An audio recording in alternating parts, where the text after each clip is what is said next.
옛날 봄날 궁금하지 하이 신세계.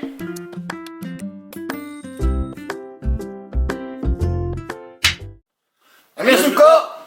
신세계 만화 머더사 얼주도사입니다. 반갑습니다. 저희가 만화를 정말 오래간만에 전해드리는 것 같아요. 요 근래 계속 우리 그 포차에 초대 손님들도 많고, 또 저희가 또 전방에서 또 교련 준비하고 막 야외에서 촬영을 좀 하다 보니까 만화를 좀 전해드릴 시간이 좀 부족했었어요. 그래서 오늘은 또 제가 전해드리는 시간인데, 제가 오늘은 정말 이분 만화, 그렇지, 우린 다 알고 있지만 이름을 대지 않으면 기억은 잘 안 나는 그런 작가님의 만화를 제가 들고 왔습니다. 자, 오늘 전해드릴 만화는 제목이 대장부 23살이라는 만화입니다. 대장부 23살. 제목이 특이합니다. 네. 제목이 제목만 들으면 감이 안 잡혀요. 저도 제목 보고 감이 안 잡혔습니다. 근데 이 내용을 다 읽고 나니까 대충은 이해를 할 것 같아요. 무슨 내용입니까? 조폭만 합니까? 뭐 장르를 얘기하자면 기업 만화, 그리고 기업이면서 액션도 있고, 그리고 사랑도 있고, 종합 세트네요. 종합 세트입니다. 그리고 이 배경도 저희 나라가 아닙니다. 예? 네. 어디에요? 우리나라가 아니라 우리 옆 동네입니다. 네. 일본? 네. 제목이래. 배경은 일본이 거의 98%가 일본에서 로케이션을 찍었고, 해외 로켓다. 네, 그리고 2%를 한국에서 찍었습니다. 네, 근데 어쨌든 이 만화가 발간된 시기가 95년이에요. 그러면 이 내용도 거의 95년 수준에 딱 맞춰 있어요. 80년대 후반, 90년대 초반에 내용도 딱 그때 당시에. 왜 이걸 어떻게 하냐? 이 안에 과학적인 것들이 나옵니다. 궁금하네. 네, 근데 과학적인 게 나는데, 과학적인 그 우리가 흘러간 미래는 모르지만 과거는 알잖아. 그래, 지금 지나왔으니까. 그때 당시에 그 과학 상황을 보면 맞다, 그때 당시엔 그랬다, 이런 게 대충 느껴집니다. 자, 오늘 작가님이 누구냐면 배금택 작가님이십니다. 우리가 흔히 알고 있는, 나이 좀 우리 또래 이상 되신 분들은 한 번쯤 다 들어봤을 만한 이름입니다. 오히려 이제 우리 아래 세대 분들이 더 알 수도 있어요. 그럴 수도 있죠. 그럴 수도 있죠. 그럼 그 작품이 뭔가요? 영심이. 맞습니다. 네. 배금택 작가님은 그 전에 우리 세대 때 알던 유명한 작품보다 TV 애니메이션으로 만들어졌던 14살, 원래 원 제목이 14살 영심이에요. 네, 근데 이제 영심이라고 이제 나왔죠. 영심이로 그 알려진 작가님이십니다. 그 영심에 나온 그 안경. 그렇죠. 안경태. 안경태. 이름이 안경태였고. 네, 안경태. 애니메이션 최초로 만든 게 우리 까치, 이현재님 까치하고, 그냥 머털로사하고, 네. 이 영심이가 있습니다. 그리고 이제 뒤에 슈퍼보드 이런 거 나오고. 그랬군요. 원래 그 태권브 뭐 이런 거 아닙니까? 아니, 만화가. 만화가 원작. 알겠습니다. 한번 여쭤봐요. 한번 딴지 한번 걸어보려고 했는데, 정확하게 뭐 당황하지 않고 오늘 말씀 잘하시네요. 잘하고 있어요. 자, 그러면 우리 배금택 작가님은, 네. 그래도 좀 몇 년생이신가요? 1949년생이시고요. 1949년생. 네. 근데 오늘은 우리 모두사님이 그걸 말을 해야 되는데? 아니, 제가 한번 여쭤보는 거예요. 뭐랑 박학다식 하시잖아요. 그리고 보니까 우리 그때 당시에 우리 만화 얇고 넓게. 얇고, 그렇지, 얕고가 아니고 얇고 넓게. 네. 답답합니다. 근데 그때 보시면 우리 이현세 작가님, 뭐 허영만 작가님 다 해도 다 40년대 중반부터 후반생이 많으셔요. 근데 이분도 어차피 배금택 작가님도 49년생이시라는 거. 그리고 근데 데뷔를 뭘로 하셨나요? 데뷔는 아마 67년도에 네, 67년. 굉장히 오래. 미스 도돈바라는 제목으로 데뷔를 하셨어요. 공부를 잘하셨군요. 이 네이버이시면 다 나오는 내용입니다. 근데 뭐 또 저희가 또 한 번 또 이렇게 맞습니다. 그럼요. 자, 그리고 이제 이 배금택 그 작가님의 취향이 좀 우리가 옛날에 알다시피 약간 성인 만화를 좀 많이 그리셨어요. 풍자도 많이 그리죠. 예, 풍자 성인 만화. 저 야한 거 기억납니다. 그렇죠. 뭐요? 아니 뭐 여인숙에서 이렇게 노숙자도 아닌 것, 맞아요. 아닌 것이 그러면서 약간 시대를 좀 이렇게 풍자하면서 나왔던 맞아요. 그런 만화 많았던 것 같아요. 그런 만화 많았고 그리고 가장 유명했던 그 만화가 조선시대에 약간 그런 풍자에서 만들었던 변금년 변이란 만화가 있어요. 그러니까 병금년 전이 아닙니다. 병금년 변이에요. 디귿 여 니은입니다. 예. 병금년 던이라는 우리 때 계신 분들은 거의 다 제가 알기로는 좀 야한 거에 관심이 있으신 분들은 성인 취향 풍자성이 어. 강한 그런 작품을 하셨는데 그렇죠. 뭐 비슷한 분으로는 제가 또 소개를 하겠지만 한희작 씨라고 또 있어요. 한희작 씨죠. 예. 원래 품도 그림품도 비슷해요. 한희작 씨가. 한희작 씨 그분도 예. 약간 그런 거예요. 맞습니다. 맨날 여자가 남자한테 어디서 실현당하고 뭐 이런. 맞습니다. 한희작 작가님하고 비슷합니다. 다만 백은택 작가님이 좀 더 일찍 데뷔를 한 거죠. 그렇죠. 네, 그리고 지금 솔직히 백은택 작가님이 지금 작품 활동을 안 하셔요. 아, 왜 그렇습니까? 왜 그러냐면 우리가 그 잘 알고 있는 그 짱구는 못 말려. 그렇죠. 그 원 제목이 크레용 신짱입니다. 일본 만화죠. 근데 그거를 이 백음택 작가님께서 Y세대 제갈 공주라는 이름으로 연재 만화를 만들었었어요. 일종의 표절이었네요. 근데 이게 그냥 비슷한 표절이 아니라 완전히 똑같은 완벽한 표절. 그래서 언론이고 많은 사람들한테 그때는 우리나라에 이 짱구는 못 말려가 들어오지 않았을 때니까. 그렇죠, 그렇죠. 예, 그래서 많은 문매를 맞습니다. 그래서 2000년도 이후에 이제 당뇨, 건강까지 안 좋아지셔서, 당뇨가 오셔서 작품 활동을 그만두시면서 약간 또 백음택 작가님께서 젊었을 때부터 경마를 좋아하셨대요. 그래서 경마 쪽에 이제 가서 뭐 경마 쪽 관련된 책 같은데 이렇게 패널 만화 같은 거 있잖아요. 뭐 그런 거 좀 그리고 하셨나 봐요.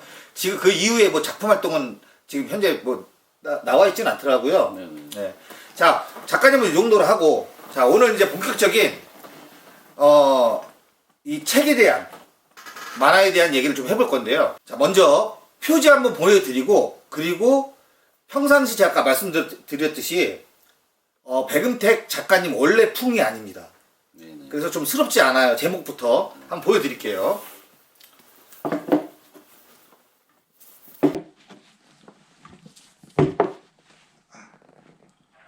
이렇게 되어 있습니다. 대장부 23살. 자, 총 5권으로 되어 있습니다. 5권.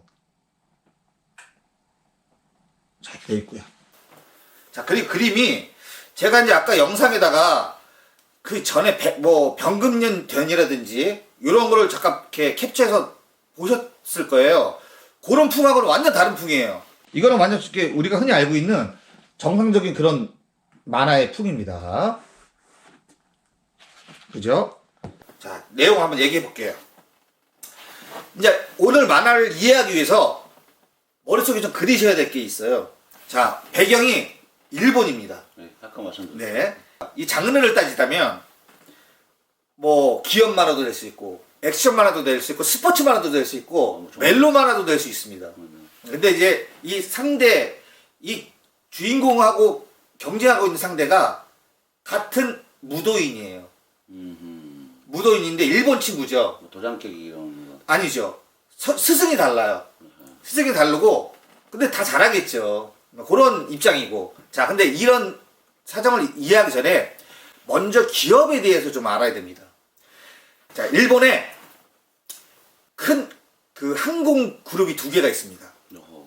그게 이제 우리가 흔히 뭐 자일기 이런 거 말고요. 만화상으로 그룹이 2개가 있는데 우리가 이제 노스다 그룹. 그러니까 북쪽을 상징하는 그룹인 항공사가 있는 거고 야마다. 야마다 또 뭡니까? 우리 야마 있다고 그러잖아. 그렇죠. 산이에요, 산. 또 이 북쪽하고 산을 모티브로 하는 그룹이 있어요. 야마다 그룹이란. 2개 그룹이 있는 거죠. 노스다 그룹, 야마다 그룹.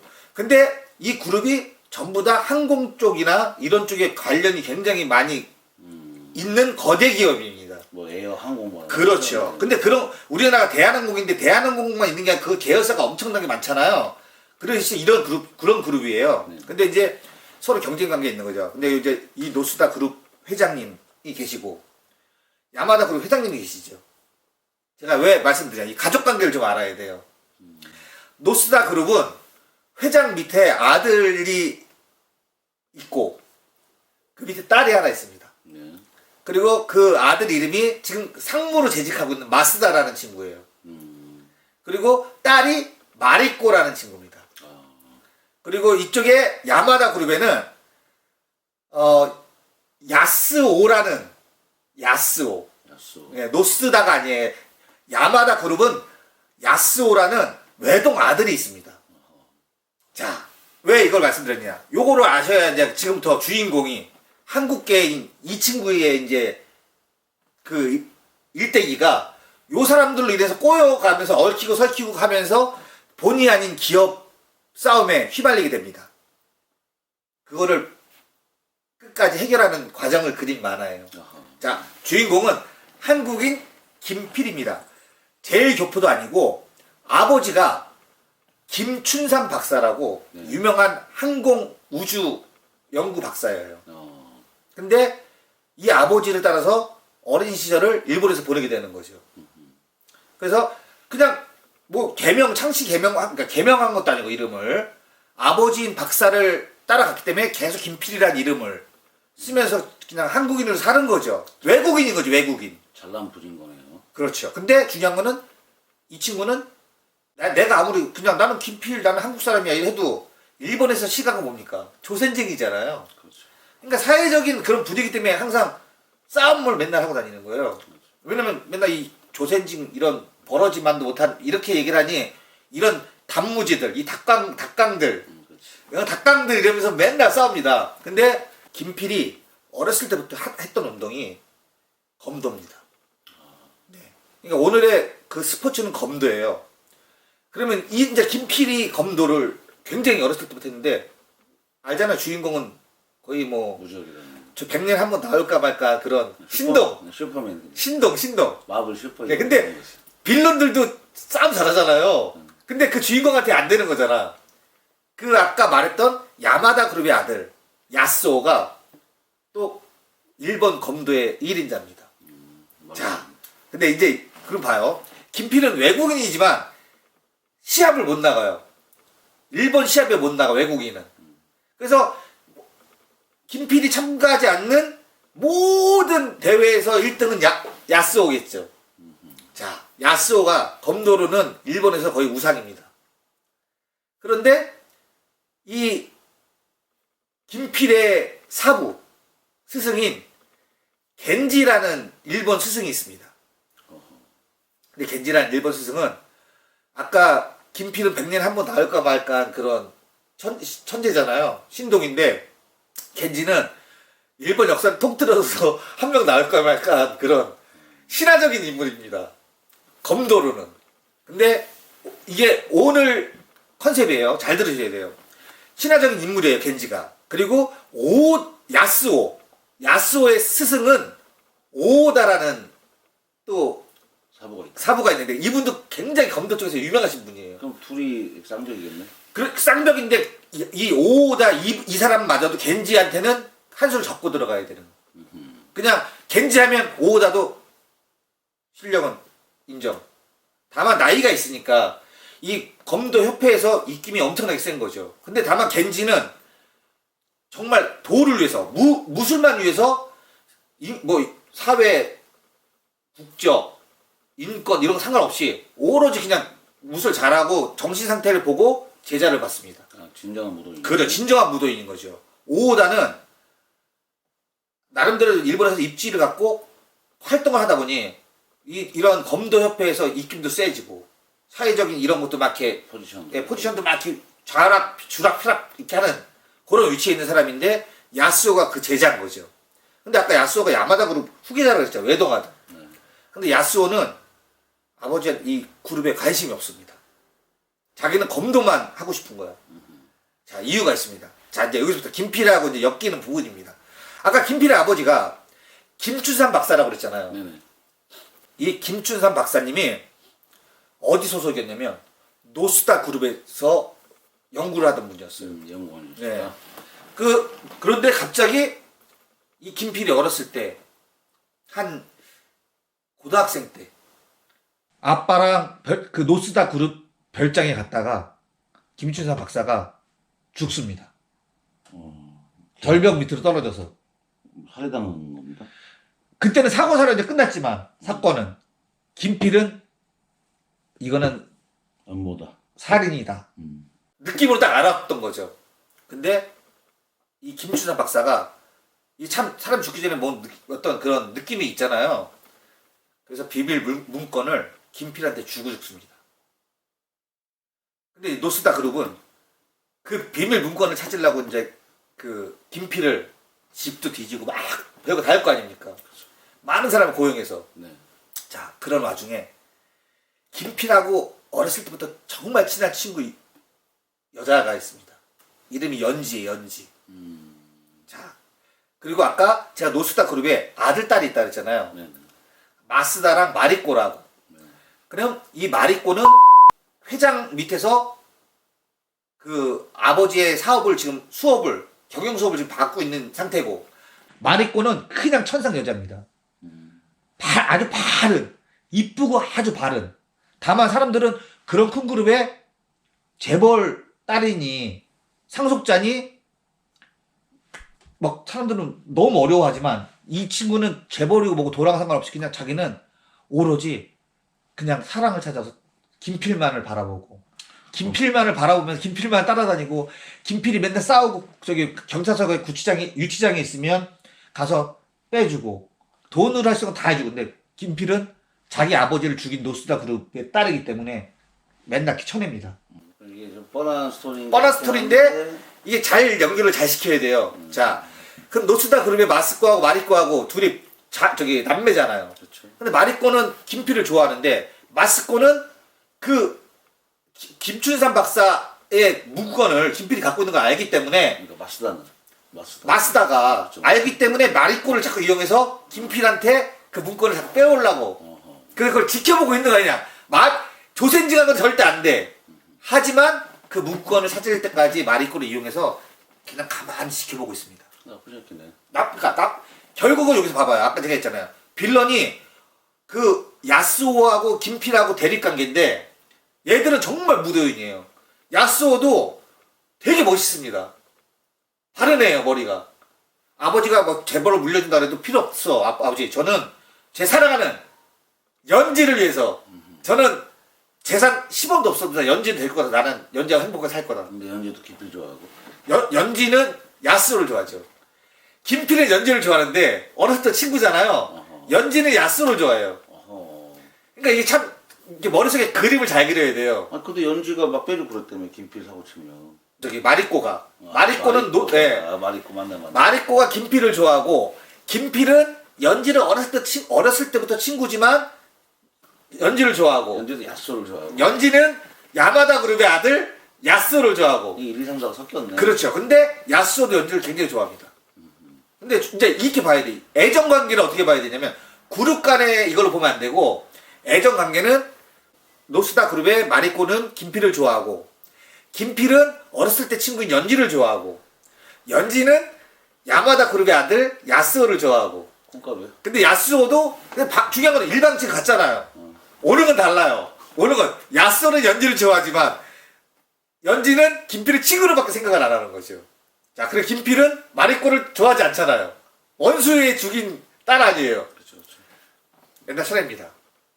결론 보면 더 웃긴데 어쨌든 자 그렇게 진행이 되고 있습니다. 그래서 지금 제일 중요한 건 이제 이렇게 관계를 알았잖아요. 근데 그 관계 중에 가장 중요한 게 아까 얘기했던 비밀 문건인 거죠. 이 비밀 문건을 찾으려고 야마다 그룹과 노스다 그룹은 자기네 거니까 이 비밀이 어떻게 새어나간지 모르지만 야마다 그룹에서 이 문건을 알고 이거를 회수하려고 별 뭐 다 할 거 아닙니까? 청부도 막 너 해보고 집도 뒤져보고 다 했는데 못 찾으니까. 그럼 어떻게 했냐?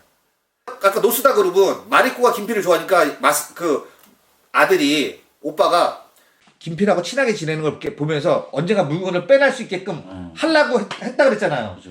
그럼 야마다 그룹은 어떻게 하겠냐? 야마다 그룹은 야스오를 통해서 저 조센징 여자랑 결혼한 건 싫은데 연지랑 김필이가 되게 친하니까 김필이 좋아하는 걸 아니까 연지를 이용해서 그 문건을 빼려고 합니다. 겁나 재밌구만. 그죠? 얘 스펙타클해요. 그러니까 이 머리를 포괄적으로 이해를 좀 하셔야 돼요. 자, 그래서 야스오는 이런 내용 아예 모릅니다.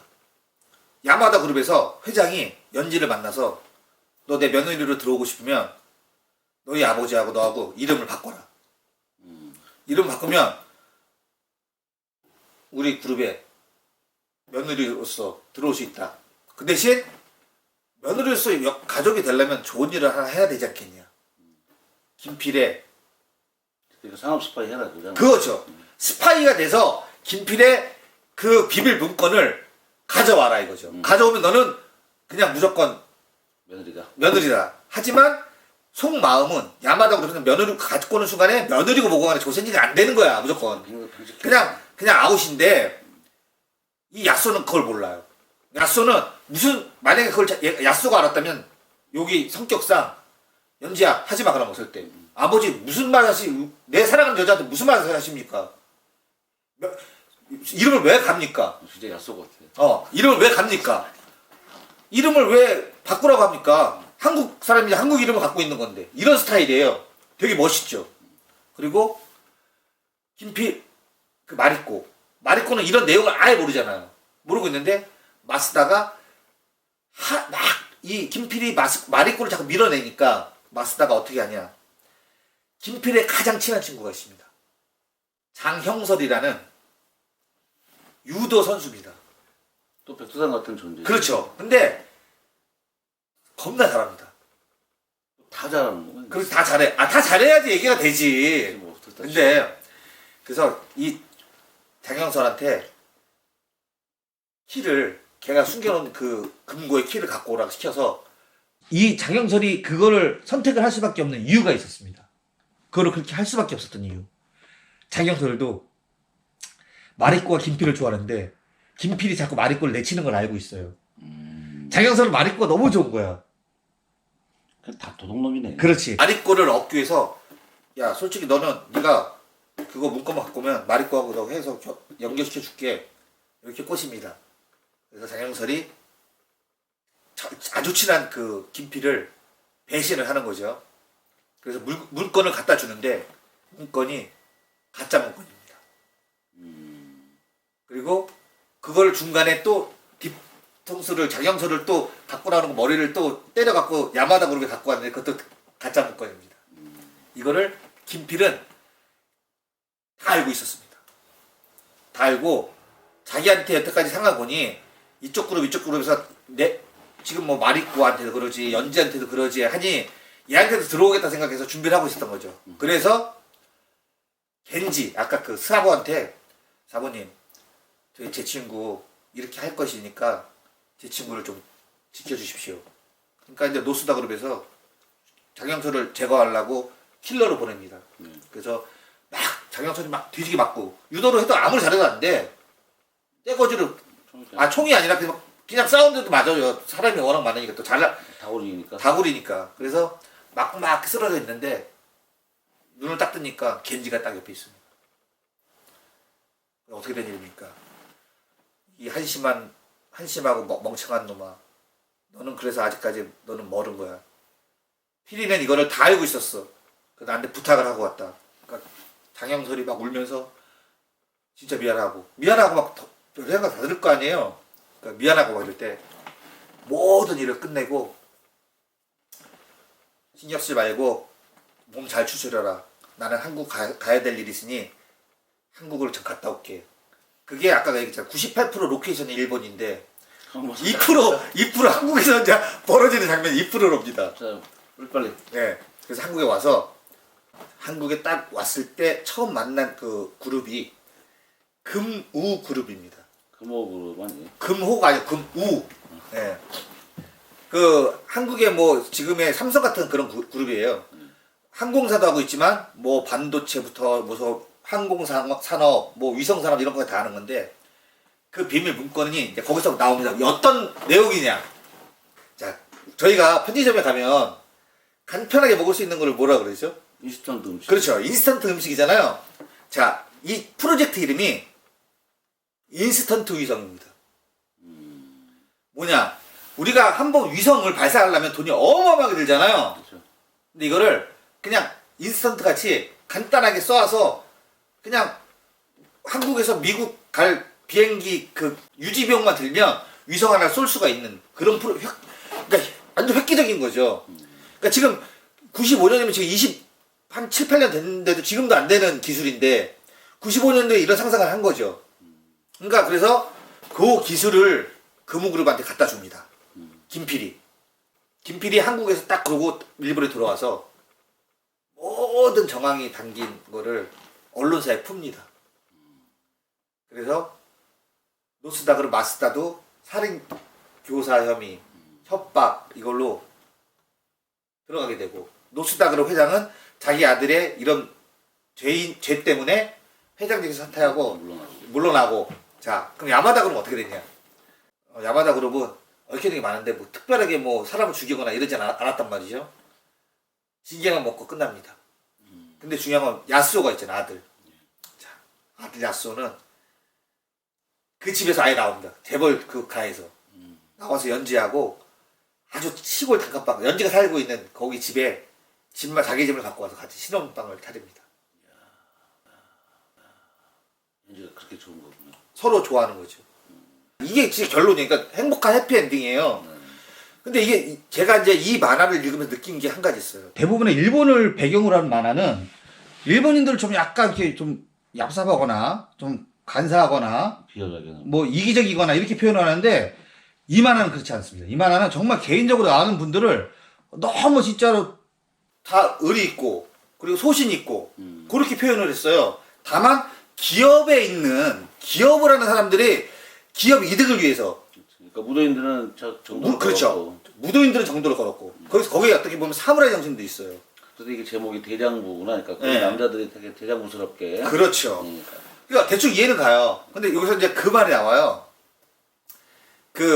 이 작가님이 조치훈 구단을 얘기하면서 오호. 조치훈 구단이 어렸을 때 일본에서 바둑을 배웠잖아요. 그래서 바둑을 배우고 이제 그 큰 기라성 같은 거목이 됐는데 거목이 됐을 때 다시 한국 왔다가 다시 일본에 바둑을 대회 때문에 갔잖아요. 수많은 기자들이 질문을 했대요. 뭐라고요? 저기 한국과 일본의 뭐 이런 차이가 뭐냐. 근데 조치훈 구단은 단 한마디도 한국과 일본의 문화에 대해 얘기를 하지 못했대요.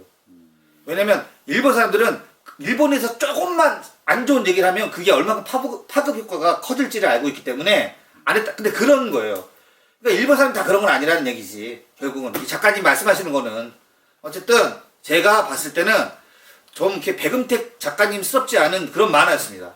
그리고 그리고 내용도 굉장히 좋고 해피엔딩도 있고 액션도 있고 또 스포츠맨십에 대한 이 정신도 있고 참 그래서 이거를 한번 진짜 읽어보라고 추천을 드리고 싶습니다. 빌려가세요 와서. 저는 일단 뭐 스럽지 않은 거 좋아하잖아요. 스럽지 않은 그렇죠. 거 읽어봐야지. 항상 얘기하지만 우리 저기 얼추도사님은 스럽지 않은 걸 좋아하지만 스럽지 않은 것보다 더 강한 게 있죠. 스럽지 않아요. 더 짧아야 되는 거. 무조건 짧아야 돼. 두 권을 넘어가면 일단 힘들어. 자, 저희는 또 다음 주에 또 다른 곳에서 또 뵙도록 하죠. 와, 시세계!